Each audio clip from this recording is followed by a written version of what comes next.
Você viu?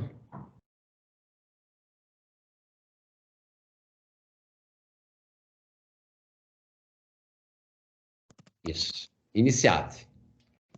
Então vamos nós novamente.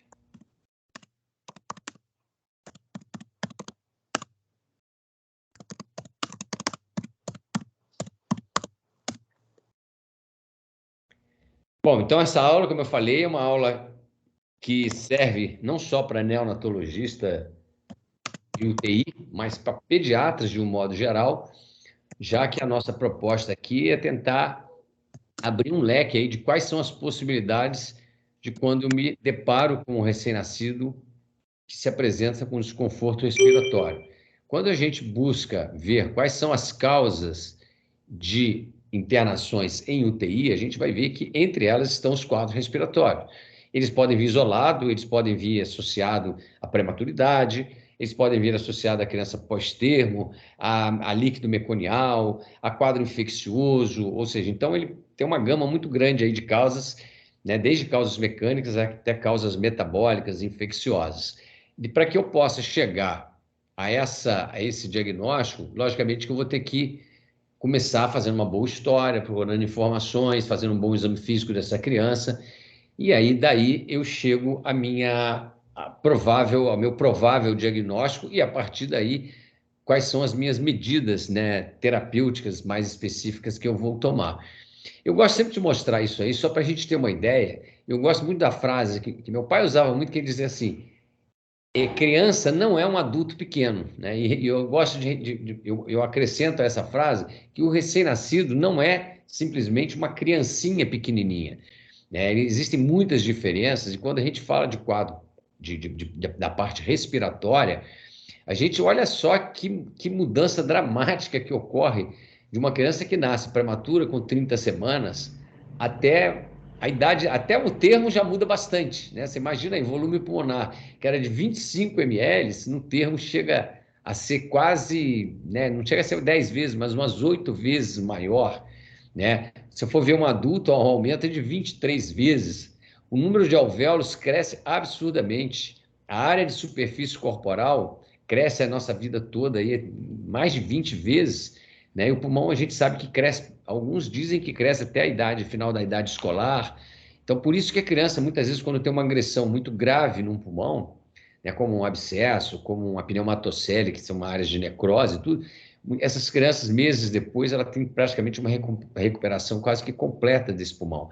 A via aérea vai aumentando, ela aumenta muito em diâmetro, né? Você vê, o diâmetro da via aérea de um prematuro para um adulto aumenta 20 vezes, né? E se você comparar com a criança a termo, o diâmetro alveolar aumenta 5 vezes, né? Então, a única coisa que não aumenta é o número de vias aéreas. Na verdade, o número de via aérea que a gente nasce é o mesmo. Ela só cresce. Ela só cresce em tamanho e em diâmetro. Então, a gente tem que imaginar que uma criança na vida intrauterina, por isso que muitas vezes a gente toma cuidado, que o corticoide, por exemplo, pré-natal, que é uma droga extremamente útil, né, para mulheres em trabalhos de parto prematuro, a gente sabe que isso acelera a maturidade pulmonar, isso dá um grau de um ganho para essa criança muito grande, mas a gente tem que tomar cuidado que o uso excessivo, muitas vezes, dessas drogas, elas aceleram e muitas vezes param com esse crescimento, né? Isso vai interferir no crescimento e aí você vai ter uma alteração, vai pagar um preço alto por causa disso aí. A resistência das vias aéreas, logicamente, quanto menor a criança, maior a resistência que você tem na via aérea, e isso muda muito quando a gente fala em padrão respiratório, isso muda muito quando você fala em parâmetros ventilatórios, principalmente numa criança que está em ventilação mecânica, né?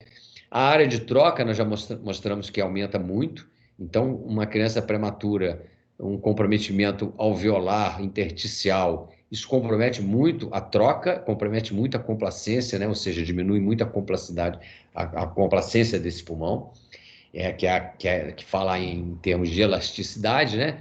Outra coisa que vale a pena chamar a atenção, e aí a gente tem que lembrar por que às vezes a criança está mais ou menos, e de repente ela descompensa muito rápido, você faz um raio-x, não tinha muita coisa, tempos depois você faz um raio-x, às vezes pouco tempo depois ela está com o pulmão todo atelectasiado. Uma das coisas que contribui com isso, além de ser diâmetro muito pequeno de via aérea, crianças tem muita glândula secretora de muco, e a gente tem que levar em consideração que a criança recém-nascida, lactente de um modo geral, mas principalmente recém-nascida e prematuros, elas têm pouquíssimo ou quase não têm essas estruturas que fazem circulação colateral de ar no pulmão. Então, canais de Lambert, poros de Kohn, né, que são comunicações interalveolar, bronquilo-alveolar, essas estruturas, quando não existem, ou quando existem pouco, qualquer processo obstrutivo que você faça é passível de causar uma atelectasia e comprometer a área de troca, e essa criança, logicamente, tem uma clínica muito exacerbada. Quando a gente olha o arcabouço, né, torácico, né, a imagem de um arcabouço de um recém-nascido comparado a de um adulto, a gente pode ver que é muito diferente. Né? O recém-nascido ele tem um tórax com as costelas são dispostas de forma um pouco mais horizontalizadas e mais, vamos dizer assim, mais cilíndrica.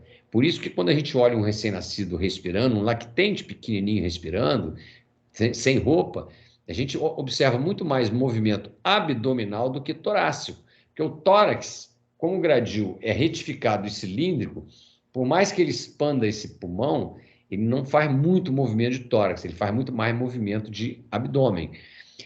O diafragma, reparem pela imagem, que ele é mais achatado, ele tem menos o que a gente chama de efeito de alça, né?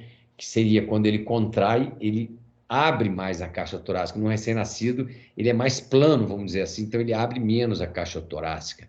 E outra coisa importante que a gente sempre tem que considerar é em relação à proporção de fibra tipo 1, né, e tipo 2, que a fibra tipo 1 é a fibra de resistência, né? O recém-nascido nasce, o prematuro tem apenas 10% de fibra de tipo 1. A criança termo tem em torno de 30%, 35%. Então, isso explica por que essas crianças fadigam muito rápido. Então, a gente tem que estar sempre ligado a isso, e isso muitas vezes justifica você, muitas vezes, manter um tipo de assistência, como um CPAP, por exemplo, numa criança que aparentemente não está com um esforço muito grande, mas sabendo que é muito imaturo, que tem pouca fibra tipo 1, a gente sabe que essas crianças vão fadigar muito rápido. E muitas vezes o CPAP vai manter mais estável essa via aérea. Então, para a gente ter uma ideia de o que está causando esse quadro na criança, que a gente está de frente muitas vezes, às vezes na sala de parto, às vezes já dentro de um quarto e algumas vezes dentro da própria UTI. Então, assim, a gente tem que lembrar sempre que existem alguns quadros que são chamados de quadros adaptativos. Mas esses quadros adaptativos, vale a pena a gente ressaltar que eles são quadros transitórios, eles duram aí uma hora, no máximo 2 horas, dificilmente passa de uma hora esse quadro transitório. Tem muitas vezes tem a ver com a temperatura daquela criança em sala de parto, é que a adaptação da circulação, dessa transição da circulação fetal para a circulação neonatal. Então, isso faz com que essas crianças, muitas vezes, logo nasce bem, chora, mas aí fica ali com um pouquinho de gemência, um pouquinho de desconforto. Então, assim, aqueceu essa criança, a criança está aquecida e tal, passou de uma hora, a criança mantém um quadro respiratório, certamente não é quadro transitório, não é quadro adaptativo. Existe alguma patologia, algum problema por trás. Então, essa criança, o melhor local é que ela fique dentro do CTI, logicamente, para ela ser monitorizada e investigada. E quando a gente fala em investigar a causa de um problema respiratório, tudo começa com uma boa história, né? Então, a história neonatal anterior é extremamente importante. Essa mulher teve algum filho, essa mulher teve filho com alguma malformação, essa mulher teve filho com algum problema tipo infecção, ela teve natimorto, natimorto, principalmente natimorto próximo ao termo. Mulheres, muitas vezes falam a favor até de mulheres que são colonizadas pelo Strep B, e a gente sabe que o Strep B, que coloniza, nos Estados Unidos eles têm estatísticas muito boas sobre isso, eles falam que 30% a 50% das mulheres da população feminina são colonizadas pelo Strep B. Aí algumas pessoas pensam assim, então trata que vai... Não, o problema todo é que você trata, e a pessoa que é colonizada, ela volta a ser colonizada. Por isso que não adianta você tratar no início da gravidez. Você tem que identificar isso já muito próximo do termo, e aí iniciar o tratamento quando essa mulher entra em trabalho de parto. E muitas vezes uma dica de colonização, já que aqui no Brasil a gente nem sempre tem exames disponíveis em pré-natal, uma das coisas é a história de natimorto próximo ao termo. Isso fala muito a favor disso. História infecciosa, né? Isso é importante olhar na gestação. Infecção urinária de repetição. Essa mulher tratou ou não tratou essa infecção adequadamente. A gente sabe que infecção é muitas vezes causa de trabalho de parto prematuro, é causa de bolsa rota precoce. Se essa mulher usou alguma droga durante a gravidez, e eu gosto sempre de destacar aqui uma droga que é muito popular, né, entre todos nós, que são os anti-inflamatórios não hormonais. Então, hoje a pessoa tem uma dorzinha, tem uma coisa, toma um anti-inflamatório por conta própria. E muitas vezes uma gestante com uso de anti-inflamatório não hormonal, isso pode ser causa de fechamento do canal arterial intraútero, né? Porque é uma droga antiprostaglandina. Então, se você permite ao canal fechar na vida intrauterina, essa criança nasce com uma disfunção de ventrículo direito gravíssimo.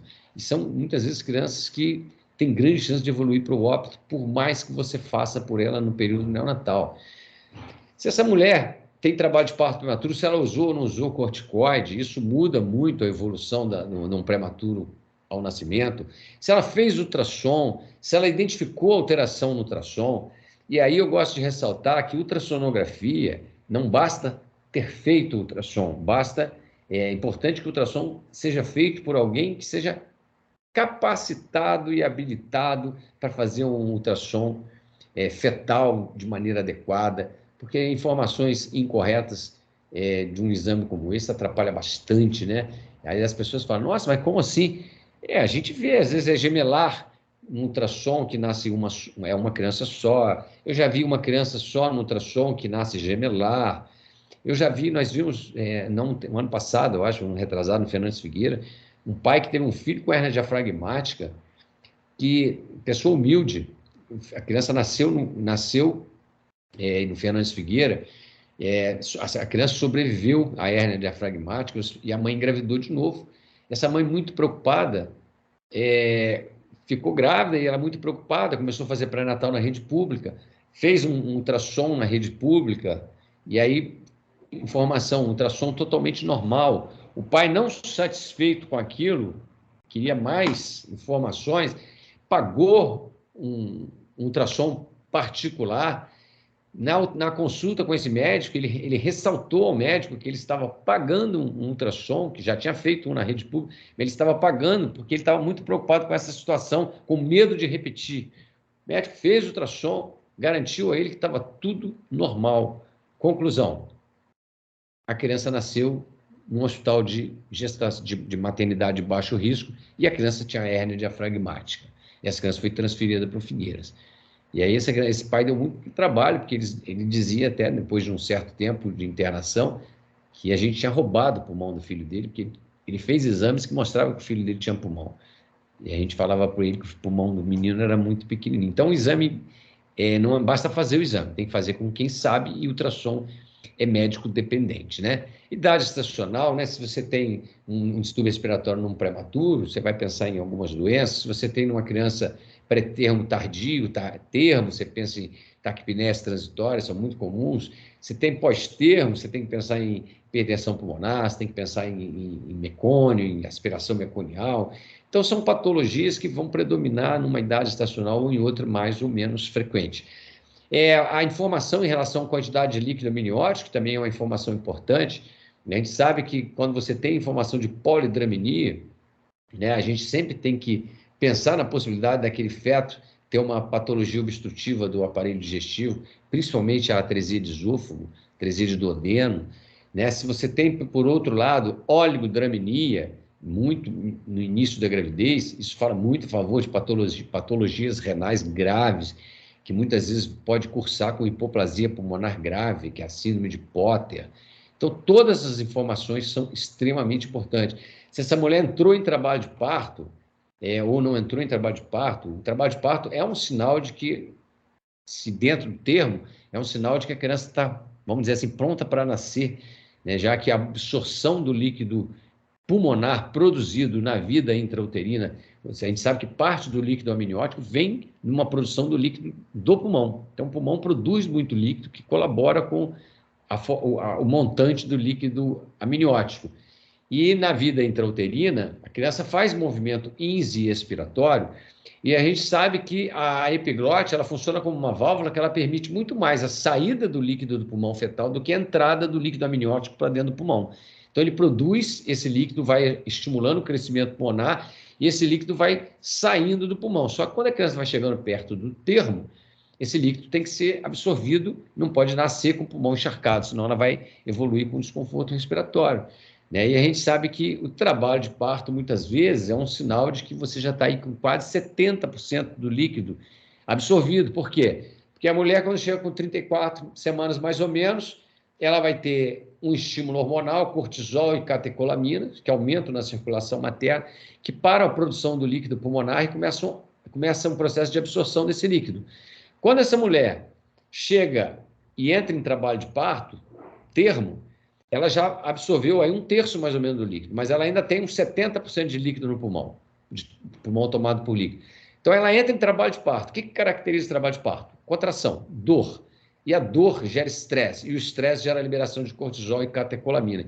E aí há uma intensificação da absorção desse líquido de dentro do pulmão. Quando a criança vem por via baixa e passa no canal de parto, apertado, estreitado, isso ajuda a empurrar mais um pouco de líquido para fora.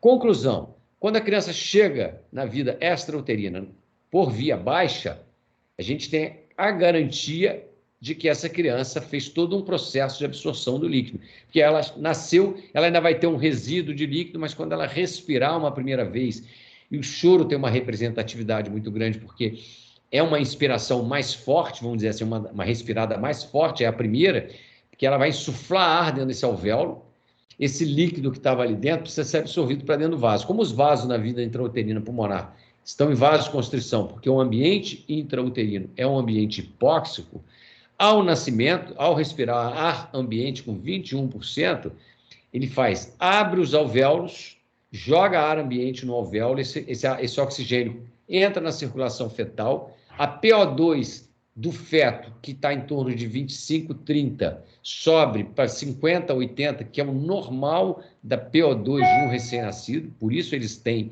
hemoglobina fetal. Quando ele passa, ele sobe a PO2 para 50, 80, ele vasodilata o pulmão, e aí ele faz um processo de absorção desse finalzinho de líquido que tem, e aí a coisa vai evoluir naturalmente. O Apgar nos dá uma ideia de vitalidade da criança, então usa-se muito o Apgar do 5º minuto para você diagnosticar asfixia perinatal, mas a gente sabe que ele é falho muitas vezes, porque muitas vezes a pessoa dá o Apgar retrospectivo, né? Quem é aqui que nunca fez sala de parto e fez a sala de parto e tal, e quando está saindo com a criança é questionado pela técnica de enfermagem ou pela enfermeira do centro obstétrico perguntando qual é o Apgar da criança? Aí a pessoa dá aquela paradinha, olha para trás e fala assim, o Apgar? Ah, o Apgar foi no 1º minuto, ele estava assim, assim, assim, 6 e 8. Então, na verdade, o Apgar muitas vezes é dado com a nossa lembrança daqueles minutos. E se houve uma situação de estresse, teve que reanimar uma criança, a chance de você não lembrar 100% do que aconteceu dentro do time certo é muito grande. Se essa criança foi ventilada na sala de parto e ela evolui com desconforto respiratório, a gente sempre tem que pensar na possibilidade de escape de ar. Né? Então, esses dados da história vão nos ajudar muito a começar a separar ou descartar algumas causas e ficar fortalecendo outras causas mais prováveis. Idade estacional, então, é prematuro, mais membrana, é transição pré-termo, tardio, termo, taquipneia transitória, termo, taquipneia transitória, hipertensão pulmonar é mais termo e pós-termo, mecônia é mais comum no termo e no pós-termo, principalmente. Então, a idade estacional já começa a dar uma ajuda para a gente. O peso, a gente sabe que tem muita relação, crianças pequenas para a idade, grande para a idade, o GIG, filho de mãe diabética, né? Uma criança com uma série de problemas, então às vezes são crianças grandes, mas imaturas, às vezes não tão imaturas, mas evoluem com desconforto, muito comum de fazer hipertrofia de septo cardíaco, né? Então essas crianças às vezes têm um quadro respiratório como manifestação clínica. Como é que é o padrão respiratório dessa criança? Então o exame físico é extremamente importante. Essa criança tem algum ruído inspiratório, tipo estridor, essa criança tem mais ruído expiratório, tipo gemido, essa criança tem batimento de asa no nariz, ela é só taquipneica, ela tem aumento de retração intercostal ou subcostal ou supraesternal. Então, tudo isso vai ajudar a gente a ter uma ideia da gravidade do quadro que essa criança vai se apresentar. Se tem mecônio no líquido, se a criança está impregnada de mecônio, se essa criança tem alguma cromossomopatia, né? Uma criança com síndrome do Edwards, síndrome de Patau, síndrome de Down. Mas todas essas crianças têm mais possibilidades, não só de cardiopatia, mas com alterações respiratórias também. Alterações esqueléticas, muitas vezes são crianças com restrição de caixa torácica importante, obstruções altas. Então, assim, cuidado em sala de parto, né? Hoje a gente chama atenção isso, aspirar via aérea em sala de parto, se necessário. Quanto mais você cutuca o nariz dessas crianças, mais edema você faz, mais obstrução você faz, mais dificuldade essa criança vai ter se ela for para o alojamento conjunto. A ausculta cardíaca ajuda bastante, mas lembrando que o sopro às vezes não aparece de imediato. Se você tem uma criança com algum defeito septal, por exemplo, CIA, CIV, muitas vezes no primeiro exame você não consegue auscultar um sopro, porque o sopro é a passagem do sangue em algum orifício que vai gerar um turbilhonamento com aumento de velocidade desse fluxo, que gera o ruído que a gente ouve, traduz como sopro. Mas se você, logo após o nascimento, a pressão intrapulmonar dos vasos, no feto, 40, 50, a do recém-nascido é em torno de 18, 16, 20 no máximo. Então, essa queda não é abrupta, ela vai caindo, às vezes, nas primeiras horas de vida. Então, a criança, às vezes, ainda tem uma pressão pulmonar aumentada, e aí não permite, muitas vezes, com que o shunt dentro de um canal, de um CIV, de um CIA, gere um turbilhonamento capaz de gerar ruídos detectáveis ao exame clínico. Então, não auscultou e alguém auscultou depois, não fica com vergonha, não, porque às vezes não tinha mesmo. Né? Então, a gente tem que estar muito atento. Por isso que o recém-nascido tem que ser examinado algumas vezes antes de ter alta, porque em algum momento você vai, às vezes, detectar uma coisa desse tipo na hora que ele está pronto para ter alta. Você vai lá examinar e escuta o sopro. Então, você tem que investigar se tem alguma causa para isso.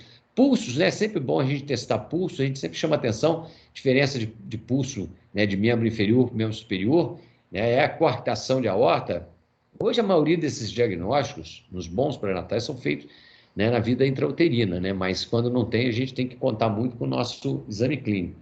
E quando a gente avalia o recém-nascido, a gente tem que ver o padrão respiratório dele, ver se ele tem cianose central, né, mucosa azulada, se ele está muito pálido, né? As crianças asfíxicas são mais pálidas do que cianóticas.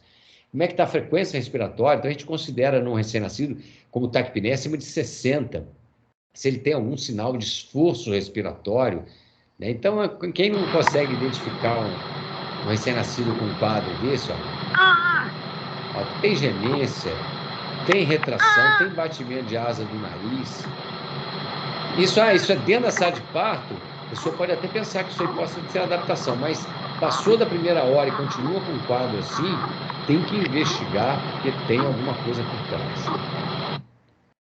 Então, tem alguns parâmetros, né, de sinais vitais que se usa, né, para esse grupo de recém-nascido pré-termo e termo, mas acima de 60, geralmente. Outra coisa que é importante a gente diferenciar, o que é respiração periódica, que é normal de um recém-nascido, que é uma respiração, se você olhar um recém-nascido sem roupa respirando, você vai ver que ele faz isso com muita frequência. Ele vem respirando, de repente ele faz uma pausazinha, fica uns segundinhos, 5, 10 segundos, e aí ele volta a respirar normalmente, sem ninguém estimular, e não tem nenhuma alteração hemodinâmica, nenhuma alteração de oxigenação. Diferente da apneia, porque ou ele para de respirar, e mesmo que seja um tempo curto, ele tem queda de saturação, ele tem bradicardia, ou ele tem uma parada respiratória que dura mais do que 20 segundos. Então, apneia e respiração periódica, todo pediatra tem que ter capacidade de identificar. Eu digo pediatra, mas aqui a gente envolve, né? Hoje o pessoal de enfermagem faz muita avaliação clínica dessas crianças, extremamente importante. Eu lembro meu tempo de Santa Casa, lá atrás, nos primórdios, aí, antes de ter UTI, essas coisas, eu tinha umas técnicas de enfermagem que eu sempre falava isso. Eu confio muito no que aquelas meninas falam. E vou te ser bem sincero, naquela época, elas tinham mais visão clínica neonatal do que muito pediatra. Então, às vezes, quando alguém me passava uma criança, eu gostava até de ouvir a opinião dessas técnicas, porque quando elas falavam, olha, não está bem, acredito que realmente não devia estar. Então, assim, o olhar clínico é extremamente importante, né? Então, tiragem. O que significa tiragem? O que significa batimento de asa no nariz? O que significa gemência? Né? Então, na verdade, esses sinais de desconforto que a gente identifica numa criança com quadro respiratório, então, geralmente, tiragem, batimento de asa, gemência, taquipneia, são muito comuns em crianças que têm comprometimento, né, de via aérea inferior. Então, uma criança que tem um pulmão com a complacência diminuída, por exemplo, pulmão cheio de líquido, da taquipneia, um pulmão com poucas surfactantes, como do prematurinho, com membrana hialina, uma pneumonia, né, que tem um processo inflamatório, esses pulmões ficam mais duros. E mais duro, ele exige mais esforço dessa criança. E as crianças, elas conseguem, durante um tempo, tentar compensar isso e evitar, muitas vezes, com que o pulmão tende a colabar quando ela expira. Porque o pulmão pouco complacente, ela faz força, ele abre. Quando ela expira, ele tende a colabar. E aí a gemência e o batimento de asa no nariz é exatamente a representação disso. Por quê? Na inspiração, ele abre a narina, né? Entra bastante ar naquele pulmão. Quando ele vai expirar, ele fecha a narina e ele faz uma semioclusão da epiglote. E aí o ar que vem saindo do pulmão pela traqueia, quando ele encontra uma epiglote semifechada, ele faz o quê? Ele cria uma resistência intrapulmonar e, ao mesmo tempo, ele acaba vibrando aquelas cordas vocais que gera a gemência. Na grande maioria das vezes, é uma gemência expiratória, diferente do estridor, que fala muito mais a favor de um processo de obstrução extrapulmonar. Geralmente é uma coisa mais alta e geralmente é um ruído inspiratório. Então, isso são dados extremamente importantes da gente entender para a gente pensar em diagnósticos. Cianose, a gente não pode se prender muito com cianose, porque a cianose, o que é a cianose? É quando você tem lá uma quantidade de hemoglobina, tem 60 gramas por decilitro de hemoglobina. Se você tiver mais de 5 gramas de hemoglobina sem oxigênio, ou seja, não saturado, gera essa cor azulada. Então, pacientes que tendem a policitemia fazem muito mais cianose, porque qualquer déficit de O2 em alguma área vai deixar aquela cor mais azulada, mas nem sempre é uma conotação de hipóxia. E é diferente daquela criança anêmica, que está com o hematócrito mais baixo, essa criança, às vezes, ela está hipóxica e ela não tem cianose. Por quê? Porque o pouco oxigênio que ela tem consegue saturar o pouco de hemoglobina que ela tem por causa da situação de anemia. Então, às vezes, é uma situação que você tem hipóxia, mas você não tem cianose. Em sala de parto, a gente sabe hoje em dia que cianose não tem valor nenhum. Ele não entra mais como critério de avaliação. Por quê? Porque passou a se usar saturímetro na sala de parto e a gente passou a ver que as crianças, mesmo bem oxigenadas, com a frequência cardíaca boa, respirando bem, às vezes tem uma saturação ainda baixa que demora 5, 10 minutos para chegar dentro daquilo que a gente almeja, que é em torno de 90%. Esse boletim de Silverman-Anderson, alguns serviços usam como rotina de usar em toda criança com quadro respiratório, outros serviços não usam, mas assim, se você reparar o que ele tem, são todas essas alterações que nós já falamos aí. Se a gente souber interpretar essas alterações, a gente não precisa muito disso como instrumento para dizer se uma criança está com um quadro moderado, grave ou leve. Mas é válido, tem serviços que tem isso no prontuário, então toda criança com quadro respiratório, a pessoa vai lá, dá uma pontuação, se estiver aí abaixo de 5 é leve, 5 a 10 moderado, mais do que 10 é grave. Então, aqui, só para a gente... um estridor importante, né? Uma retração external importante, mas você vê que é um quadro muito mais de obstrução alta.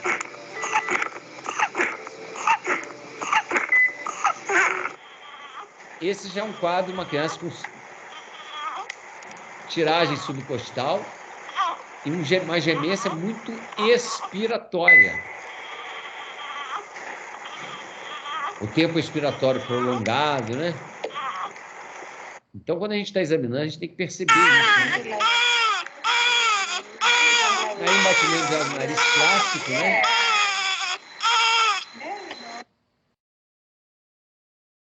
Então, Então, gente, essa é a abordagem inicial que a gente tem que fazer, a história bem feita, um bom exame físico, com essas informações, você já tem grande chance de pensar em algum diagnóstico, se ele é pulmonar, se ele é extrapulmonar, né? Se é uma coisa mais para infecção, se é uma coisa mais metabólica. Então, assim, de uma forma geral, a história bem feita e um bom exame físico já te dá uma ajuda muito grande. Esse eu listei aí, são as patologias que eu acho assim, que vale mais a pena a gente discutir rapidamente. Por que rapidamente? Porque alguma delas a gente vai discutir em aulas específicas, né? Como é o caso aí da hipertensão pulmonar. A gente vai vai discutir uma aula só sobre hipertensão pulmonar. Então, imaturidade pulmonar, síndrome de desconforto respiratório, né? Muito conhecido como doença da membrana hialina, que é um nome mais pela descrição do histopatológico, né, de um pulmão imaturo, onde aquela água com aquela proteína que se perdia, ele formava uma membrana que dava uma coloração, e aí ganhou esse nome, mas com o tempo, hoje, passa-se mais a chamar de síndrome de desconforto respiratório do recém-nascido. Intercorrências no processo do nascimento, aí a gente pode colocar aspiração de mecônio. Então, tem que ficar muito claro, gente. Nem toda criança banhada em mecônio que evolui com desconforto respiratório, o diagnóstico é síndrome de aspiração meconial. Isso aí é um raciocínio mais leigo do que médico, né? Que a gente sabe que do percentual lá de ser quase 50%, 30%, mais ou menos, que tem líquido meconial, só 3% faz aspiração desse líquido para dentro do pulmão. Então, mecônio não quer dizer que a causa da respiração é o mecônio que entrou no pulmão. Às vezes a criança nasceu banhada em mecônio e ela evolui com um quadro respiratório por hipertensão pulmonar. Não tem nenhuma gota de mecônio dentro do pulmão. Então, a gente tem que ficar ligado nisso. Taquipneia transitória, né, que é falha na transição, por causa da absorção mal feita do líquido. Hipertensão pulmonar, que tem várias causas, a gente vai mostrar rapidamente hoje. Pneumonias, né, e aí vale ressaltar sempre as pneumonias por estrepto B.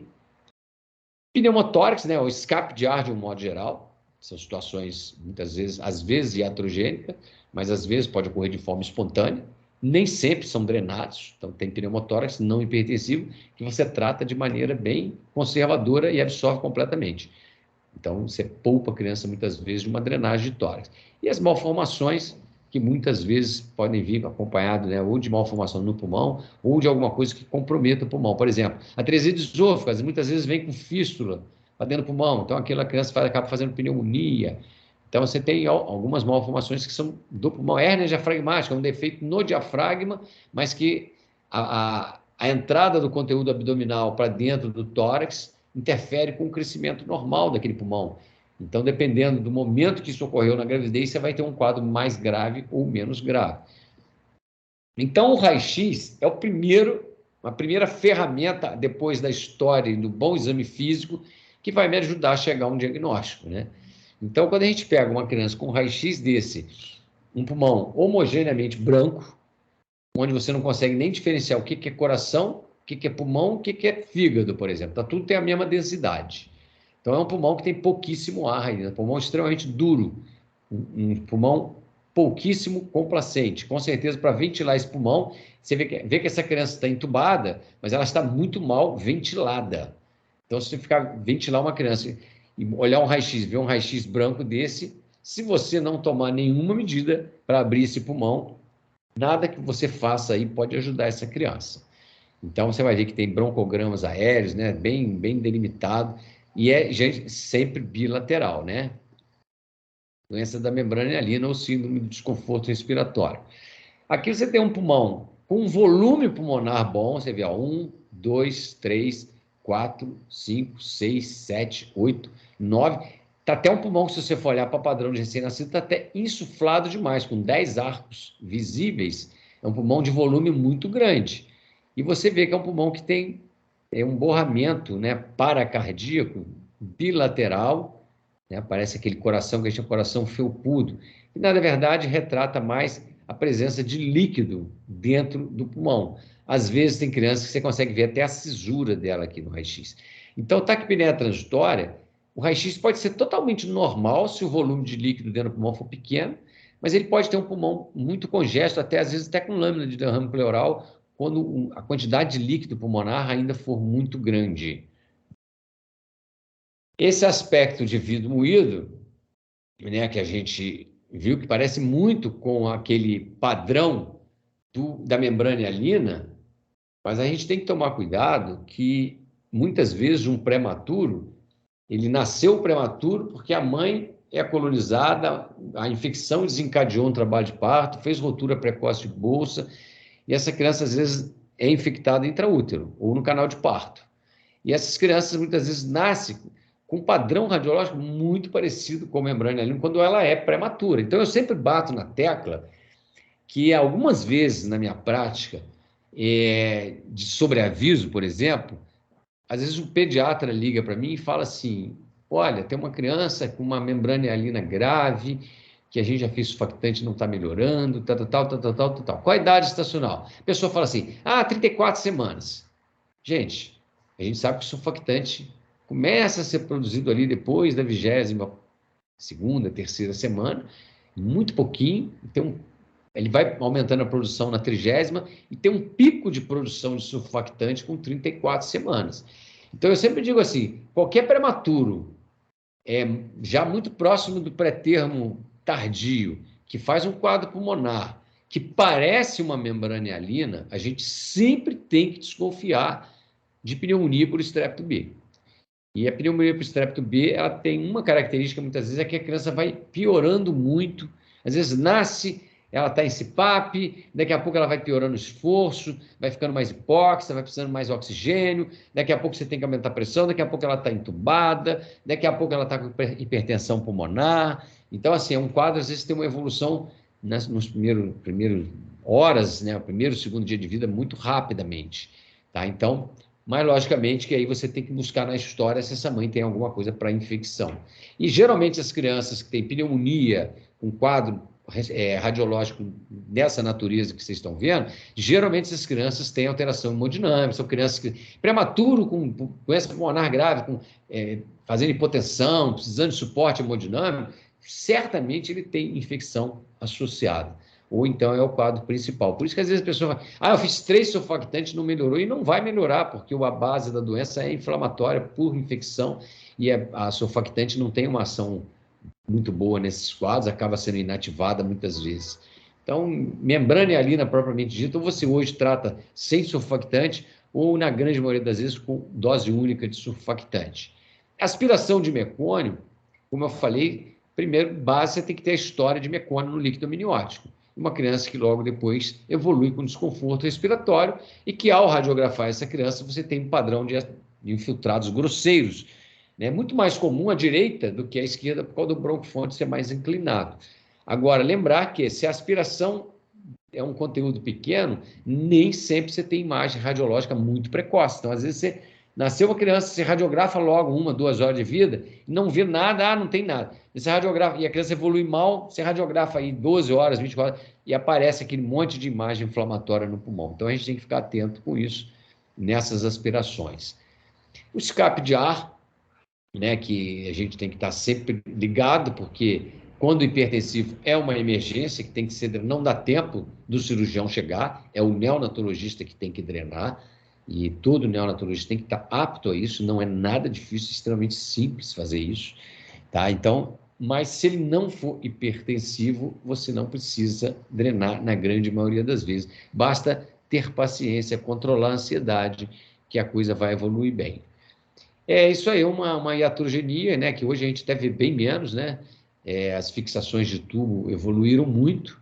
Então, antigamente era muito comum aqueles tubos desciam, iam descendo, a criança começava a piorar, a pessoa aumentava o parâmetro, sei o quê, pensava em me trocar disso, e às vezes quando você ia ver, o tubo tinha descido, tinha telectasiado o restante do pulmão todo, e basta corrigir a posição do tubo que você reverte esses quadros. Isso aí é um diagnóstico hoje que, na grande maioria das vezes, é feito intraútero, né? Um bom ultrassom faz diagnóstico de hérnia diafragmática. E a gente sabe que é uma doença, talvez a doença mais desafiadora para o neonatologista, talvez seja a hérnia diafragmática. tá? Ela envolve muita coisa, não é só... Antigamente você achava que era um pulmão que estava pequeno, porque o intestino tinha ocupado o espaço dele, bastava operar que o pulmão crescia e a criança normalizava. E depois a gente viu que a coisa é muito mais complexa do que isso, porque quando ela ocorre lá numa fase inicial da gestação, não adianta você tirar o conteúdo de dentro do tórax correndo, porque o pulmão é pequenininho, às vezes o pulmão é do tamanho de sei lá, uma azeitona, um negócio muito pequeno. Então, e aí você tem pouco vaso, você tem hipertensão pulmonar grave, então você tem uma série de fatores. Então, hoje, essas crianças nascem, tem que ser intubada imediatamente, isso é uma indicação de intubação absoluta em sala de parto, não é, vamos ver, não vai ver nada, tem diagnóstico, nasceu, intuba. E aí vai para dentro da UTI, e na UTI você, quando é que eu opero essas crianças? É quando você estiver conseguindo ventilar essas crianças e oxigenar bem, sem muita assistência, né, sem óxido nítrico de preferência, e aí é o momento de operar. Então, às vezes demora 1, 2, 3 dias para você conseguir levar essas crianças para o centro cirúrgico para operar. E as crianças que têm pulmão muito hipoplástico, elas não vão conseguir oxigenar bem, por mais que você faça todas e use todas as drogas possíveis aí, imaginadas para esses casos, e às vezes você vai ter que levar ela para um centro cirúrgico mesmo, numa tentativa de corrigir e ver se você consegue dar alguma chance de sobrevida para essa criança. Então é um quadro muito grave, realmente. Isso é uma outra malformação, uma malformação adenomatoide cística. Essas crianças às vezes até nascem bem, outras, dependendo do grau de comprometimento, precisam de assistência. E o tratamento é tratamento cirúrgico. Tem MAC 1, 2 e 3, uma tem cisto grande, outra tem cisto pequeno, outra tem misturado. Então, depende dessas condições. Então, as causas que eu gostaria de ressaltar aqui: taquipneia, membrana hialina, aspiração, escape de ar, pneumonia e hipertensão. A gente vai bater um papinho rápido sobre elas. Doença da membrana hialina, essa doença a gente sabe que conhecida de todos nós, né? Na década de 80 foi quando começou-se final da década de 80 foi quando começou-se a usar o surfactante exógeno, e ele veio mesmo mudou radicalmente a evolução dessas crianças. Mas hoje a gente está dando já um passo mais à frente e vendo que, dependendo do tipo de assistência que você consegue dar para essas crianças, você muitas vezes nem chega a usar o surfactante. Então, isso aqui é sempre bom a gente lembrar, né? Essas fases do crescimento embrionário do pulmão. Então, se a gente pegar aqui as semanas de gestação, você vê, a fase sacular é aqui mais ou menos que começa mais a produzir surfactante. E aqui é o pico dela, quando está chegando aqui em 34 semanas, é o pico de produção. Então, é dentro da fase sacular. Mas a gente viu na aula que a gente conversou de prematuridade, que hoje tem muitas crianças que estão sobrevivendo bem, nascendo na fase canalicular. Então, a dificuldade dessa fase, que eles chamam de fase cinzenta da idade estacional do prematuro, é justamente porque você tem, teoricamente, um pulmão que não é compatível com a vida, né? Mas com corticoide, com outras coisas, as pessoas já estão conseguindo dar um norte diferente para isso, graças a Deus. E a gente, assim, se a gente conseguir salvar os que estão aqui, a gente já tem que ficar muito feliz. E aí, quem sabe lá na frente a gente consegue melhorar. Então, a gente sabe que quem produz o surfactante é essa célula chamada pneumócito tipo 2, que representa apenas 7% das células da superfície do alvéolo, tá? O restante é pneumócito tipo 1, que é célula mais de superfície mesmo, de troca, de área de troca. Só que tem que sempre lembrar, o pneumócito tipo 2, para ele secretar o surfactante dentro do alvéolo, ele precisa estar recrutado, o alvéolo tem que estar aberto. Se o alvéolo estiver colabado, o pneumócito não consegue fazer a produção e o armazenamento do surfactante. Por isso que é a importância do início precoce do CPAP na sala de parto. Eu e Paola praticamente acabamos de fechar aí um protocolo, um POP, que a gente depois vai passar para todo mundo tomar ciência, que é exatamente a gente tenta já começar lá na sala de parto, né? Então, o que a falta de surfactante, na verdade, vai levar? Então, o surfactante, só para assim, todo mundo sabe, mas eu gosto sempre de lembrar, na verdade, o que é o surfactante? Aquilo é uma gordura. Né? 90% do surfactante é uma gordura. Todo o frasco de surfactante, você olha, parece um leite. Ali 90% é gordura e 10% é proteína. proteína ali você tem A, B, C e D. Proteína A e D geralmente são mais efeito anti-inflamatório. A B e a C têm efeito igual o da gordura, ou seja, diminuir a tensão na superfície do alvéolo. E como é que faz? Como é que essa gordura faz? Na verdade, o que você tem dentro do alvéolo quando essa criança nasce? Ela tem água, ainda um pouco de água, e ela começa a respirar, ela tem ar. E a gente sabe que toda vez que a água entra em contato com o ar, e isso é que explica o porquê que por exemplo, inseto muito levinho numa água parada, o inseto consegue andar em cima da água e não afundar. Por quê? A água na superfície em contato com o ar, as moléculas de hidrogênio tendem a se agregar, aderir uma à outra. Elas têm uma atração muito grande quando em contato com o ar. Então, se você tem dentro do alvéolo água e ar, e não tem mais nada, as moléculas de hidrogênio vão se atrair, e aí ela tende a colabar esse alvéolo. E aí é que entra o efeito da gordura e da proteína B e C. Ela vai, na verdade, quebrar. A gente sabe que água e óleo, né, não são bons parceiros, né? Então, assim, um protótipo, se você quiser experimentar isso, é mais fácil, pegar uma bola de gás e sopra uma bola de gás sequinha. Todo mundo já deve ter feito isso. Hoje, todo mundo enche aquilo tem aqueles coisas de ar comprimido para encher. Mas todo mundo que já encheu uma bola de gás, você sopra, ela faz aquela primeira abertura, né? Que é o primeiro ângulo de abertura dela, ela vai até a capacidade dela e ela vai enchendo com mais tranquilidade. Se você pegar essa balão e botar água dentro, tirar a água, deixar só aquela água que ficou úmida ali dentro e tentar encher, você não vai conseguir, porque a água vai fazer a parede grudar uma na outra. Se você pegar essa mesma bola, jogar um pouquinho de detergente ali dentro, é o surfactante, e sacudir, você vai soprar, você vai conseguir fazer. A mesma coisa, vidro com água, ele gruda. Se você jogar detergente entre ele descola fácil.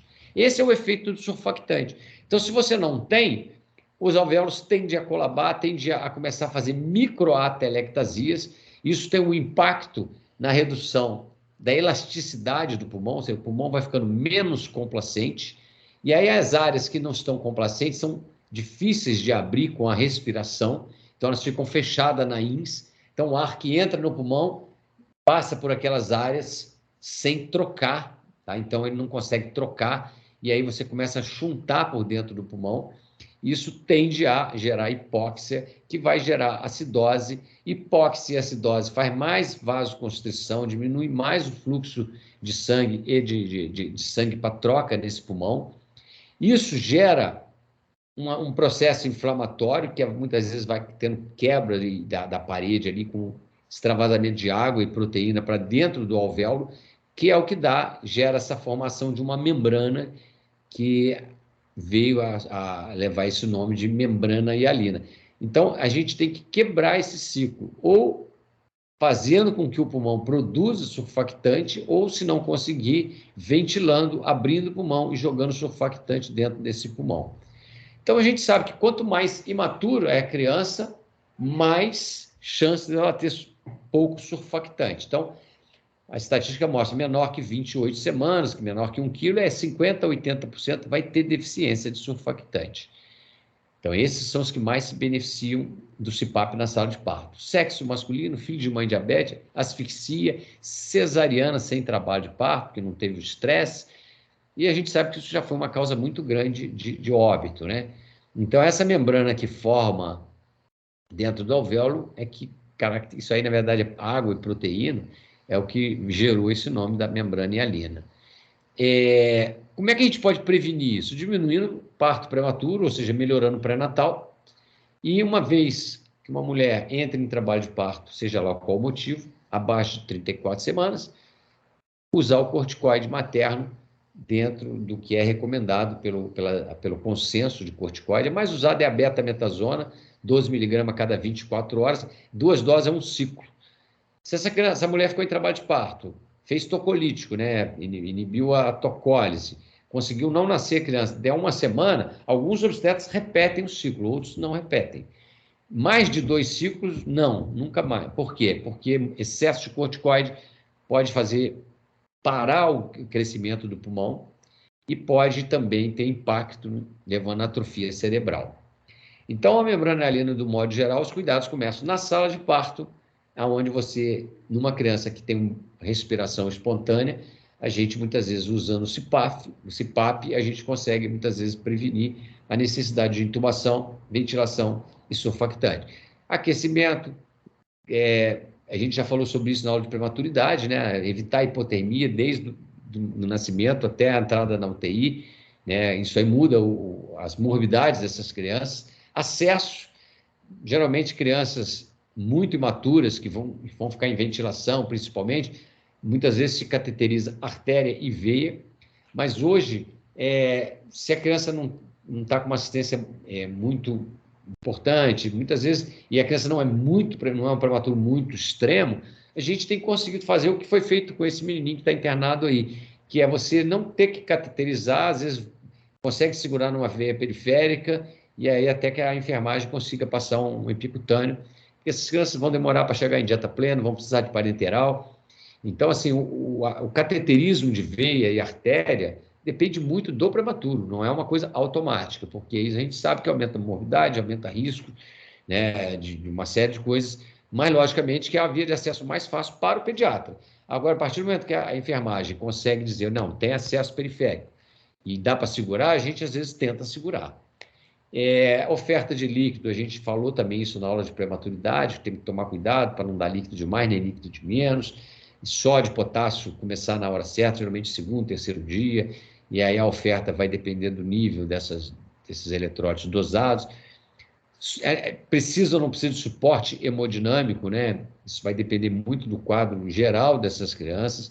A nutrição tem que ser precoce, então a gente hoje tem, até essa semana pedi para a Fátima ver se a farmácia aí consegue comprar para a gente o Aminovem, porque tendo o Aminovem na farmácia, internou um prematuro, mesmo que seja à noite, a gente consegue já na primeira prescrição dele, entrar com 3 gramas de aminoácido, né? E isso aí já ameniza muito o catabolismo dessas crianças e melhora muito a evolução dessas crianças. E todo aquele aparato para evitar a infecção. Se começa antibiótico, avalie a suspensão precoce quando é possível e sempre com muito cuidado nas trocas de antibióticos. Crianças abaixo de 1.000 gramas e com acesso profundo sempre faz profilaxia fúngica. Então, assim, tem toda uma rotina específica para essas crianças. O surfactante, que a gente no Brasil tem 2 que são mais disponíveis, que é o CuraSurf, que é de pulmão de porco, e o Survanta, que é de boi. Qual é o efeito do surfactante? Na verdade, o surfactante vai fazer aquilo que a ausência dele causou, ou seja, ele vai tentar diminuir a força de atração entre a água, aumentando a complacência, deixando o pulmão mais elástico, mais facilmente recrutado, consequentemente, essa criança melhor ventilada e oxigenada. E aí, quando é que eu faço surfactante? Então, a gente hoje define assim, nasceu, respirou, conseguiu ficar no CPAP, vai para a UTI no CPAP. Nasceu, não respirou bem, ou respirou, mas precisou ser ventilado, reanimado na sala de parto, precisou ser entubado. Leva ele para dentro da UTI. Dentro da UTI, essa criança vai receber um surfactante, mas aí ela já está num ambiente muito mais favorável a ela do que a sala de parto. E aí, assim, o mais rápido possível. Na verdade, a gente sabe que se você tiver que fazer surfactante, as 2 primeiras horas, isso só serve para criança que foi entubada, tá, gente? Porque quando começou essa transição de entubar e fazer surfactante em todos para CPAP e tentar não entubar, às vezes a gente era questionado, porque você botava um CPAP na sala, levava para dentro da UTI, e ia com o CPAP, a criança está 140%. Então, vamos lá, aumenta, quanto que está de CPAP? Está com 5 centímetros de água, aumenta para 6, aumenta para 7, vamos tentar segurar. E aí, nisso aí, vai passando 1, 2, 3, 4 horas. Algumas crianças vão falhar, as muito pequenininhas, metade pelo menos falha. A maioria, as não muito pequenas, a maioria não falha. Mas os que vão falhar, você vai ter que entubar e fazer surfactante. Aí, logicamente, o surfactante era feito aí com 5, 6 horas. E às vezes a gente era questionado pelos menos desavisados com a seguinte pergunta: nossa, mas por que demorou tanto para fazer surfactante e não fez logo nas primeiras 2 horas? E a gente, às vezes, nem respondia muito, né? Mas a resposta é muito simples. A gente tentou fazer o melhor por ela. Ela falhou, aí sim a gente fez surfactante. E fazer surfactante, qual é a vantagem de fazer mais precoce? É que você vai pegar, vai jogar surfactante dentro de um pulmão que está mais aberto, menos atelectasiado. Ah, e se eu fizer surfactante com 6 horas de vida? O que você tem que saber fazer surfactante é, antes de aplicar o surfactante no pulmão, você deve fazer um processo de recrutamento desse pulmão. Tá? Então, existe uma rotina para isso. Eu vou comentar mais ou menos qual é a rotina que a gente definiu. Tem até um filme, eu até botei, mas não sei se eu vou conseguir passar ele aqui. Tem no portal lá do Fernando Figueira, que eu gravei junto com a Carla. Foi uma rotina discutida aí com vários especialistas de neonatologia, inclusive o Guilherme, o Sérgio Marba, lá de Campinas. E juntos as pessoas definiram uma melhor forma de aplicar o surfactante, e é a que está lá no portal, é a que a gente tende a usar na maioria das vezes. Lembrar que é um mecanismo, é um procedimento que tem que ter toda a asepsia, né? Geralmente a gente usa sonda, essa sonda geralmente é cortada no tamanho do tubo, e o profissional que está fazendo. Vamos ver se eu consigo aqui. Ver se vocês vão conseguir ver se ele vai entrar, né?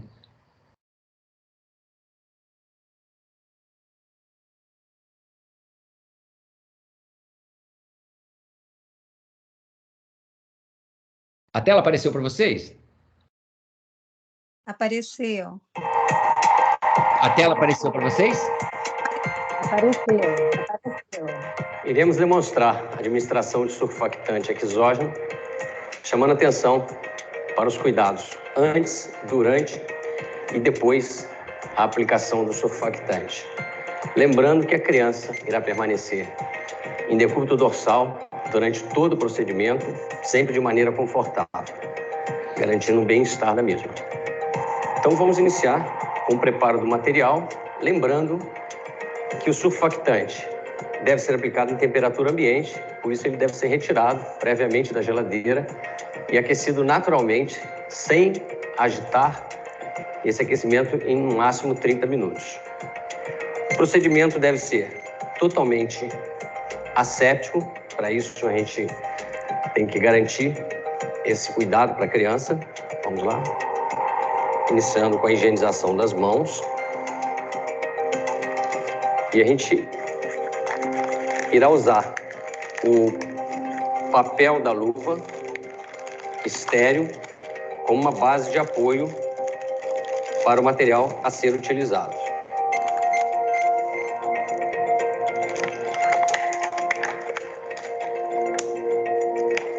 Então a gente vai usar uma seringa de 3 ml ou de 5 ml, dependendo da quantidade do surfactante, da dose, dependendo do peso. Uma sonda traqueal de aspiração que deverá ser cortada no tamanho do tubo orotraqueal, de forma que a mesma seja colocada para que o surfactante possa ser aplicado no terço médio da traqueia, garantindo que não será feita de forma seletiva. Então, iremos aspirar o surfactante com a seringa, já na dose calculada.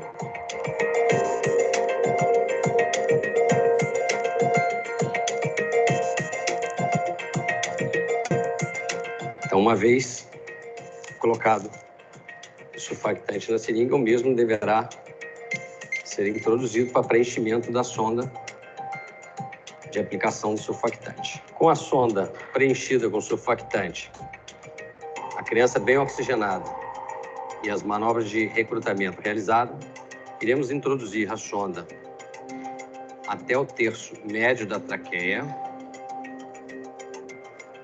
aplicar em bolos em 10 a 20 segundos, conectar o balão autoinflável e ventilar a criança por 1 minuto no máximo, com uma frequência em torno de 60, uma pressão suficiente para empurrar o surfactante para o pulmão. Feito isso, devemos conectar novamente no respirador E a partir daí temos que monitorar os sinais vitais a cada 15 minutos dentro da primeira hora. Se possível, não aspiramos o tubo nas próximas 2 horas, a menos que ela tenha uma obstrução importante desse tubo. E a reutilização do surfactante numa segunda dose vai ser individualizada dependendo da evolução dessa criança. E assim finalizamos o procedimento de administração do surfactante exógeno.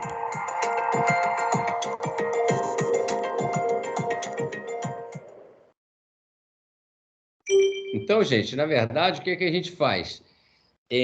Antes da gente aplicar o surfactante, a gente deve recrutar o pulmão. O que é recrutar o pulmão? Então, a criança está lá com o parâmetro dela em ventilação mecânica. O que a gente costuma fazer? A gente aumenta 2, 3 pontos na PIP e na PEP previamente, 1 a 2 minutos antes da introdução do surfactante, só para garantir que o pulmão vai estar mais recrutado. Depois que você aplica o surfactante, você retorna os parâmetros para os parâmetros anteriores. A dose, geralmente, que a gente faz é 200, né? Quando usa o CuraSurf é 200 na primeira dose e 100 na segunda. A maioria das vezes a gente tem dado preferência para o CuraSurf. O ideal é fazer em uma alíquota única, mas se você achar que o volume está muito grande, faça em 2 alíquotas, né? Faz uma, ventila, depois faz uma segunda alíquota. Então, é no máximo em 2, mas a preferência é para que você faça realmente em uma alíquota única. Esse era o efeito, um clássico efeito de um raio-x pré e pós-surfactante, um pulmão branco, você faz surfactante, o pulmão fica aerado. Agora, quando a gente olha um pulmão desse, isso aí chama a atenção da gente o seguinte: uma vez que a criança recebe surfactante de maneira adequada, você tem que ficar acompanhando essa criança, porque ela, com a melhora da complacência pulmonar, ela vai exigir com que você vá acompanhando isso, diminuindo parâmetros de ventilação. Então, a FiO2 é a primeira coisa que você consegue cair, às vezes ela está com 100%, e logo você vai ver que a saturação fica boa, você vai conseguindo baixar, mas assim que você vai observando que o tórax está expandindo mais do que o normal, começa a baixar a pressão dessa criança. Se você mantiver a criança com a pressão pré-surfactante e o pulmão já estiver pretinho, como está aqui à direita, você tem uma grande chance de causar um barotrauma, né? Então, isso rapidamente, eu acho que é o que eu considero assim, importante a gente falar da membrana hialina. Gente, se alguém quiser interromper, fique à vontade, tá? Eu estou falando sem parar, e aí vocês fiquem à vontade para parar, perguntar, comentar, ok? A taquipneia transitória do recém-nascido, que é uma patologia, vamos dizer assim, um pouco mais simples, né? Geralmente ela ocorre na criança pré-termo tardio, termo. É muito comum aquelas cesarianas eletivas, aquelas cesarianas que foram feitas com data marcada, a mulher nem entrou em trabalho de parto. É muito mais comum no menino do que na menina. E o carro-chefe da clínica dessas crianças é uma taquipneia extremamente exagerada. A criança fica respirando 80, 100 por minuto, e às vezes nem tem um grau de esforço muito grande. Então, na verdade, é lógico que isso vai depender da quantidade de água que ficou dentro daquele pulmão, para a gente ter um quadro com mais taquipneia e com menos esforço, ou com taquipneia e muito esforço. Isso vai depender do quão encharcado aquele pulmão estava. Ocorre em 1 a 5% das crianças a termo, 9% das cesarianas, sexo masculino 3 a 1, assim, comparado com a criança, né? Então, assim, é uma patologia relativamente frequente, que, na verdade, se o obstetra e a família tivesse um pouquinho de paciência, talvez tivesse evitado que essa criança necessitasse de ficar dentro de um CTI, né? Então, como eu já coloquei, o que causa isso é o retardo da absorção do líquido intrapulmonar. E a gente viu que essa absorção ocorre 70% a 80% ocorre antes do nascimento, se você deixar a coisa evoluir naturalmente, né? O Divino Criador fez a coisa como deveria ser feito, só que a gente vai lá e interfere e acaba atrapalhando. Durante a passagem do canal de parto, um pouquinho de líquido é eliminado, e na hora do nascimento, a criança, quando ela vai respirar pela primeira vez, tem um resíduo de líquido ali que, ao respirar, ela abre o pulmão, os vasos vão dilatar, porque a PO2 sobe, e essa criança acaba absorvendo esse líquido pulmonar. Então, esse processo, se houver uma falha nisso, a gente vai realmente ter uma chance maior de taquipneia transitória.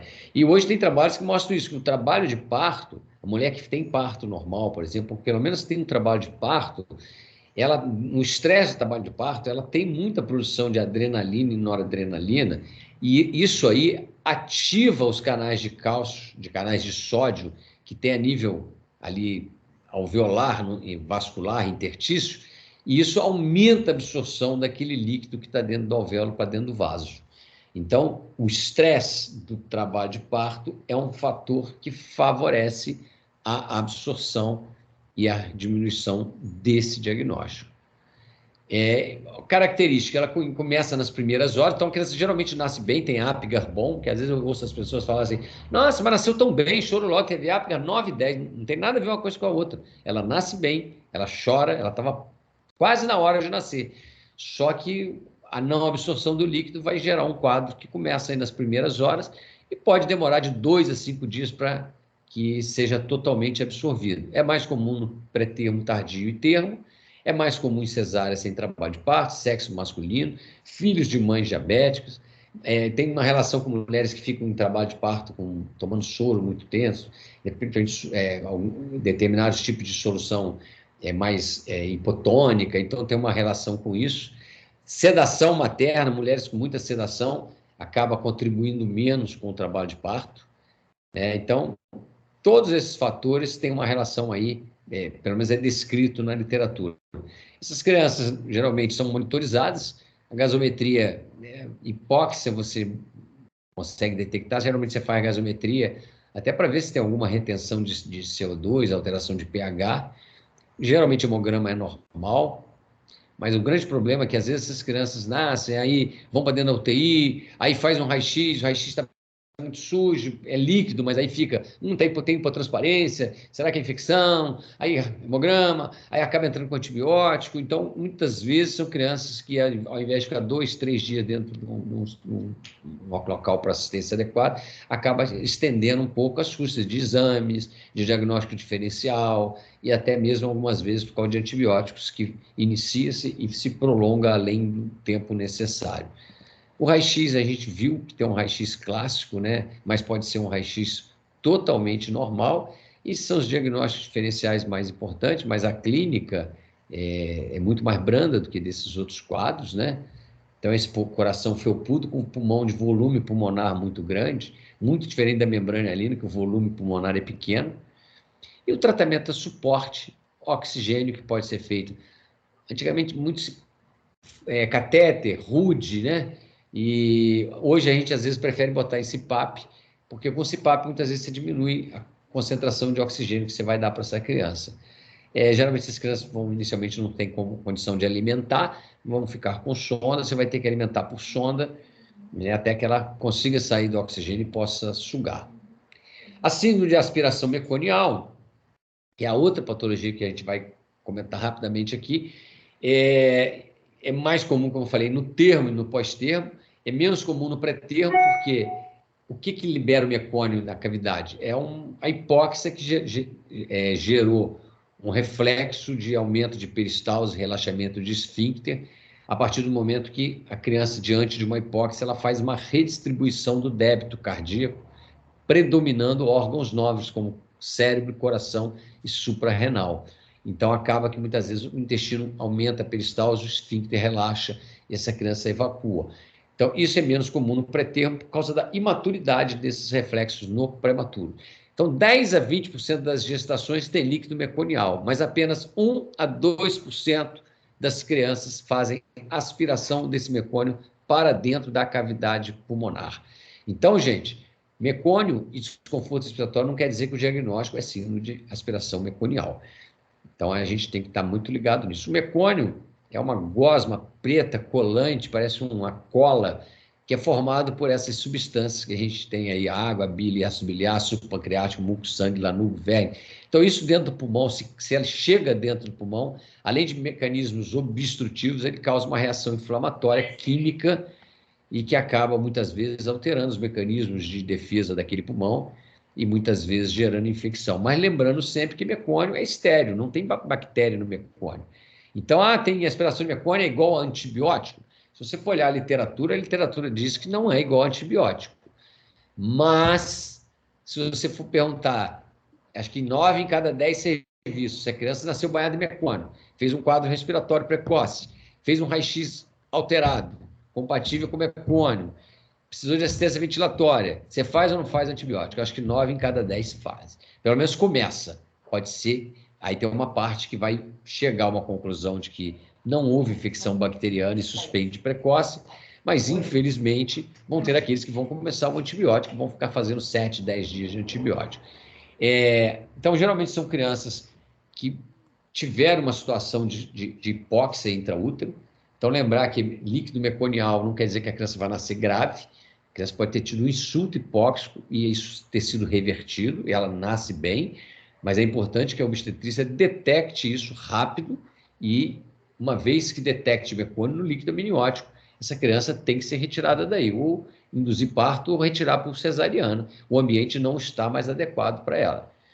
E esse reflexo é que muitas vezes faz com que ela libere o mecônio. E o mecônio nas vias aéreas, ele pode causar tudo isso que a gente está vendo aí. Ele pode causar obstrução de algumas áreas total, com a telectasia. Ele pode fazer a obstrução parcial de uma via aérea, e aí o ar entra, tem dificuldade de sair, fazendo áreas de hiperinsuflação, que pode ocasionar escape de ar, pneumotórax. Então, é comum, às vezes, essas crianças de mecônio vão para dentro da unidade, às vezes estão lá em RUD, ou em CPAP, estão relativamente bem, de repente tem uma piora súbita, você vai lá ver, fez um pneumotórax. Então, tem que ficar muito atento a isso. Pneumonia química, o mecônio, se ele chega no alvéolo, ele pode inativar a ação do surfactante, por isso tem essa discussão de síndrome de aspiração meconial grave, usa ou não usa surfactante, não existe um consenso. Alguns serviços, nessas situações, criança entubada, e por aspiração de mecônio e com evolução grave, muitos fazem surfactante em dose dobrada, então faz aquela dose de 200.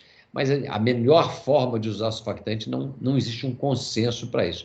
E lembrar que hipóxia anda junto com o mecônio, né? Ou seja, é o que gerou a liberação do mecônio, e isso tudo anda muito junto com a hipertensão pulmonar. Às vezes a criança nasceu banhada em mecônio, tem um quadro respiratório, mas não tem nada de mecônio no pulmão. Muitas vezes o quadro dela é todo relacionado à hipertensão pulmonar, e aí, logicamente, que a terapia é completamente diferente. Então, você tem uma criança que nasce banhada em mecônio, você muitas vezes entuba na sala de parto, estava cheio de mecônio dentro da traqueia, e essa criança evolui com desconforto, você radiografa, tem esse pulmão com essas infiltrações grosseiras, certamente é uma síndrome de aspiração meconial, e aí você tem que iniciar todo um processo de suporte para essa criança, monitorização, acesso venoso, arterial, dependendo da gravidade, ou arterial também, ofertar líquidos de forma adequada, fazendo sempre um bom balanço hídrico rigoroso, suporte hemodinâmico, vai depender de cada criança. Às vezes a criança faz uma asfixia importante, faz isquemia miocárdica, e aí às vezes vai precisar de uma droga com suporte inotrópico, como dobutamina, então, ou adrenalina em dose baixa. Suporte ventilatório também depende muito de criança para criança, né? Isso vai variar desde óxido-rude até ventilação mecânica, né? Mas muitas crianças resolvem muito bem com o CPAP também. A nutrição sempre não pode ser deixada de lado, não pode ser olhado como uma terapia secundária.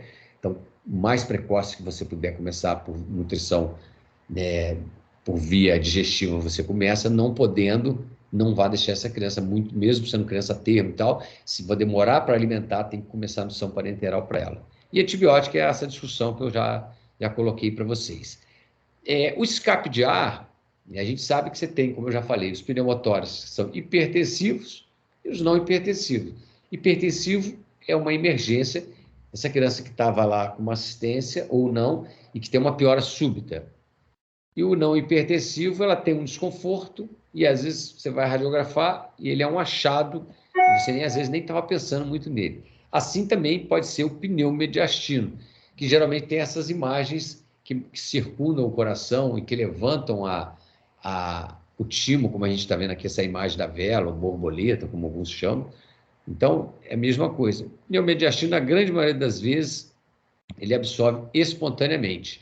Os pneumotórax hipertensivos que precisam ser drenados, como a gente faz, aciona o cirurgião pediátrico, mas você dá o pontapé inicial. Você vai fazer a drenagem. Se eu não me engano, uma vez eu fiz um com a Kátia, aqui na ProBaby, não foi, Kátia? Eu acho que teve uma situação dessa. Verdade. Não foi? Foi. Pneumotórax, você tem duas maneiras. Ou você usa o segundo espaço, ou você usa quarto, quinto espaço na linha axilar. Na verdade, mais na linha axilar anterior do que média. Então, se for no segundo espaço, é na linha hemiclavicular média. E a criança está deitada, esse ar tende a subir. Mas a grande maioria das vezes a gente usa linha axilar média, um anterior, mais anterior, quarto, quinto espaço, entra com a agulha, apontando para o ombro do lado contralateral. Geralmente a gente usa o gelco, né? Geralmente o gelco que a gente tem dentro da UTI não vai dar para a gente fazer, porque são gelcos muito finos. Então a gente geralmente tem que pedir para pegar na obstetrícia o gelco mais grosso que eles tiverem. E é esse gelco que a gente geralmente vai usar. Esse filme aqui, gente, só para ter uma ideia de espaço, que o cara faz algumas coisas aqui que eu acho que, não sei se é 100%. Mas aí já usa coisa antiga, né? Que é o Povidine, que já nem se usa mais. Usa clorexidine, o álcool 70. Então, assim, você vê, ele vai procurar ali o quarto espaço, mais ou menos, quinto espaço, a linha axilar média anterior, geralmente entrando com gelco na parte. Ele primeiro fez um botãozinho anestésico, sempre tem que fazer. Se a criança já tiver com acesso, tomando fentanil, você dobra a dose, mas sempre faz o botão anestésico. E depois, aí, quando vai entrar, entra sempre na parte superior do gradil, porque os feixes vascos nervosos passam embaixo da costela. Então, você entra sempre por cima da costela, sempre apontando, né, em direção ao ombro contralateral. E, geralmente, a gente acopla um three-way na saída do gelco, e aí uma seringa e um equipo cortado, mergulhado dentro de um frasco com soro. Você faz um selo d'água.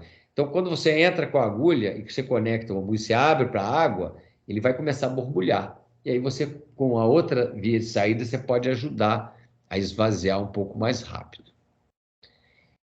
As pneumonias, gente, aqui rapidamente, a gente sabe que é uma causa grande de morbidade dentro de UTI, ou pneumonia intraútero, ou pneumonia de bactérias adquiridas no canal, ou pneumonias associadas à ventilação mecânica. Felizmente, a gente tem muito pouco nos nossos anos aí de UTI, mas acontece bastante. Lembrar sempre que essas causas, as precoces e as tardias, geralmente estão muito relacionadas com os germes que são infectantes intraútero ou a nível de canal de parto, e aí o estrepto B tem um espaço muito grande, e as tardias, geralmente germes mais frequentadores de UTI, gram-negativos, estáfilos. Então, a gente vai basear nisso para que a gente dirija o tratamento. Uma mortalidade por pneumonia ainda é alta, né? Você tem outras morbidades relacionadas a essas infecções. As infecções precoces, na grande maioria das vezes, é o GBS. Então, assim, GBS, o ideal é que toda gestante fizesse isso no pré-natal, mas se você não tem isso no pré-natal, a gente tem que estar sempre atento aos fatores de risco que a mulher pode ter, que te fala a favor de GBS. Então, mulher que tem febre durante o trabalho de parto, você tem que pensar em GBS. Bolsa rota prolongada, mais de 18 horas, tem que pensar em GBS. A mulher ela pode ser colonizada e a reação inflamatória feita no local, no colo ali do útero, vai desencadear muitas vezes a rotura da bolsa. Amniorrex prematura, tem que pensar em GBS. Infecção de trato urinário na gestação, principalmente de repetição, tem que pensar em GBS. E uma coisa que muitas vezes passa, as pessoas te passam assim, essa criança aqui não tem fator de risco para infecção. Aí fala assim, não tem? Ela nasceu de parto normal ou cesariana? Nasceu de parto normal. Quantas semanas? 35. Então ela tem fator de risco.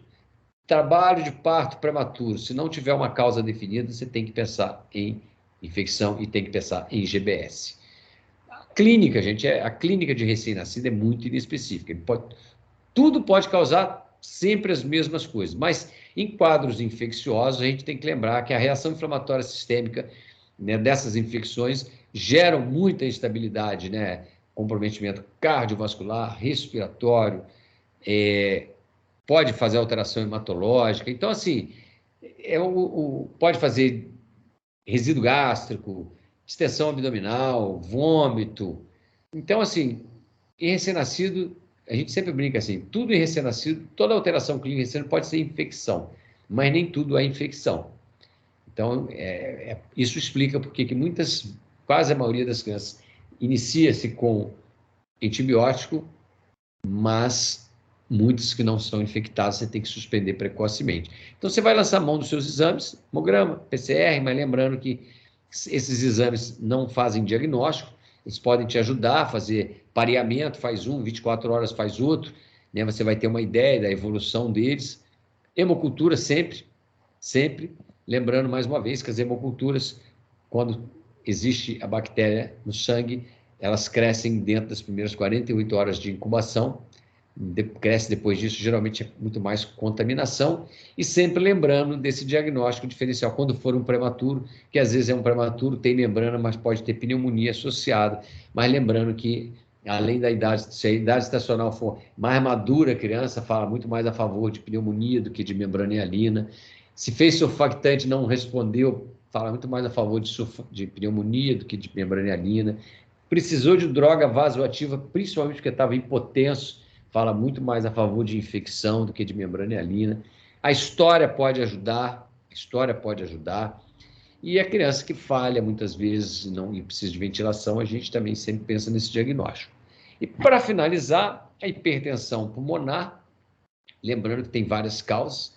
Você tem desde aquela de má adaptação, aquela mulher que teve uma hipóxia, essa criança por hipóxia aguda faz uma vasoconstrição, essa criança nasce com um grau de hipertensão pulmonar. Essa criança é a mais fácil de tratar, essa má adaptação. Basta você oxigenar bem a criança que ela vasodilata o pulmão.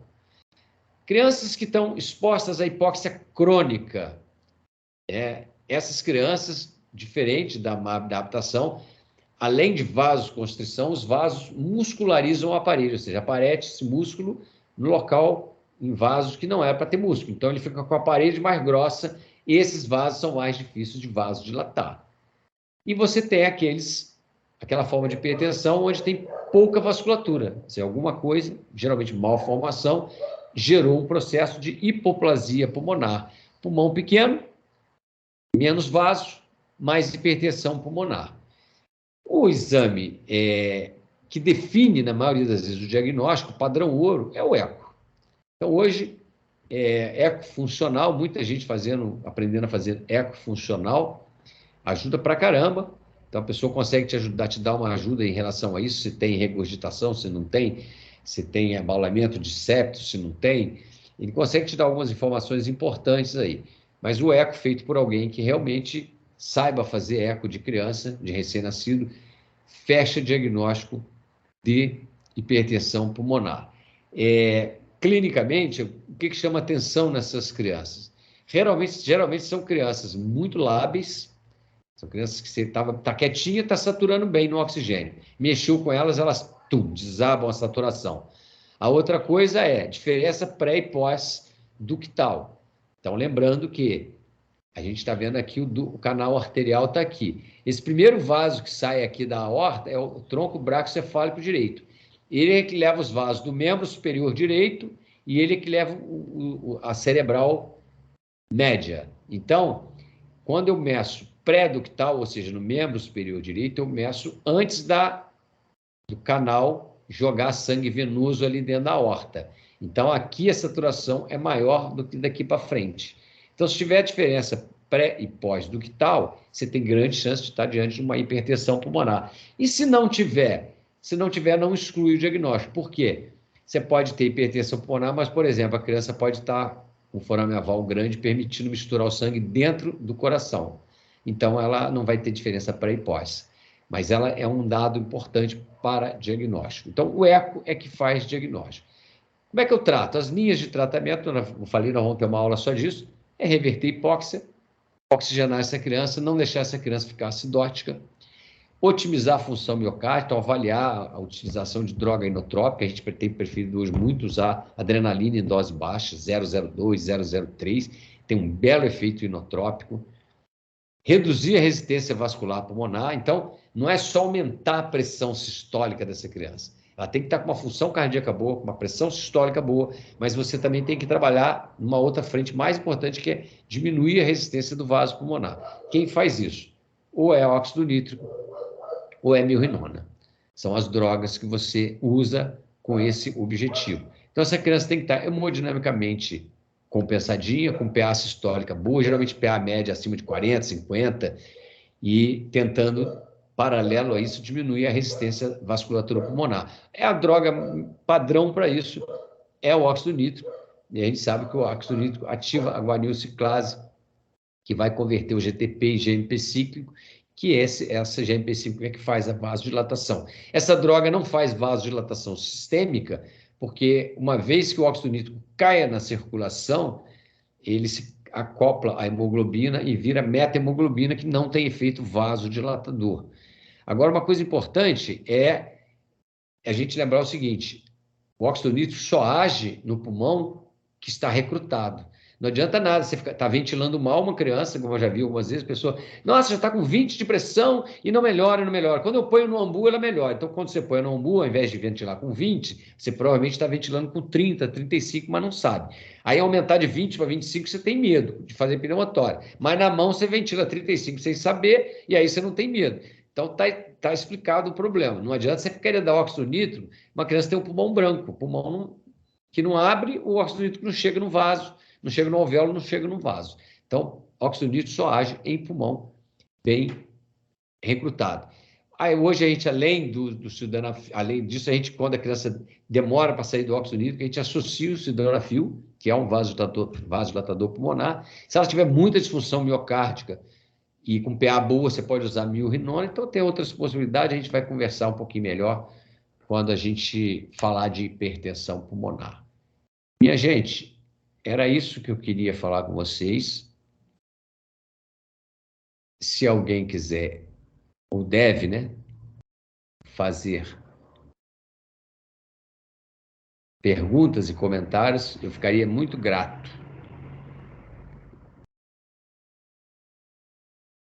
Alô?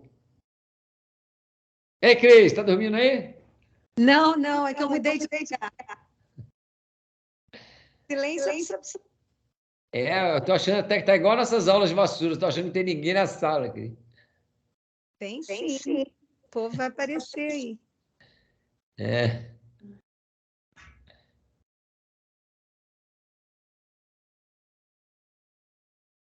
Ei, Paola. Abre o microfone. Roberto. Oi. Sou eu, Flávia. É que eu estou saindo agora. Eu tenho que fazer. Eu acho que eu mandei no chat, só que vocês não viram. Eu posso ver. Tenho uma dúvida, peraí. Deixa eu olhar aqui. É sobre em que situação que você vai colocar o protocolo para se passar o catéter umbilical. Existe algum peso ideal? Por exemplo, abaixo de 1.500 gramas, passa em todos, não passa? É pela clínica, a gente conversa? Como é que vai ser isso? Flávia, isso aí, ótimo. Acho que essa pergunta é ótima. Eu acho que a gente não deve fixar muito em peso só, não, tá? Eu acho que você tem que tentar usar o peso, mas associado à clínica da criança. Então, lógico, você pega uma criança de 600, 800 gramas, essa criança, eu não tenho a menor dúvida que ela vai precisar de um catéter venoso, pelo menos. Às vezes, venoso e arterial. Mas uma criança, por exemplo, de 1.300, 1.400, essa criança é um candidato, vai receber parenteral e tudo, mas é uma criança. Aí a minha estratégia sempre a Cris dá plantão comigo lá, eu sempre falo assim, Cris, vamos ver o que a enfermagem acha. Não é que eu estou transferindo para a enfermagem a decisão. Oi, mas eu acho que saiu aqui. Se a enfermagem avaliar e me falar assim, olha, dá para a gente manter no periférico até amanhã tranquilamente, eu acho que a gente muitas vezes prefere, se for só por causa do venoso, tá? Se ela tiver mais grave, vai precisar do arterial, aí não tem discussão, aí põe os dois. Mas aquela criança que era só o venoso, se a enfermagem me garante um acesso periférico, eu muitas vezes deixo para o dia seguinte, no outro dia, e aí ela passa um pique. Entendeu? Então, acho que a gente tem que conversar Tá. situação Não, por... eu acho isso realmente perfeito, porque algumas situações a gente vive, alguns serviços já têm isso bem protocolado. Eu acho meio ruim isso. Eu Fica muito penso que cada situação tem que ser vivida idealmente. Eu acho que um cateterismo umbilical nunca é bom. É, E a gente conversa com os nefros, eles sempre falam isso. Que vocês não acompanham o follow-up dessas crianças. aí. Evoluem com insuficiência renal, fazem muito trombose de Trombose. artéria renal, e que não é Nem pesquisado. o hábito de fazer ultrassom abdominal dessas crianças de controle. Então, a gente vê muito, né? Catéter venoso profundo é realmente problema. Então, assim, mas alguns serviços seguem isso. Então, a gente fica meio, assim, engessado, né? Você não tem muita opção em algumas situações. Outras, aqueles serviços que tem aquela enfermagem.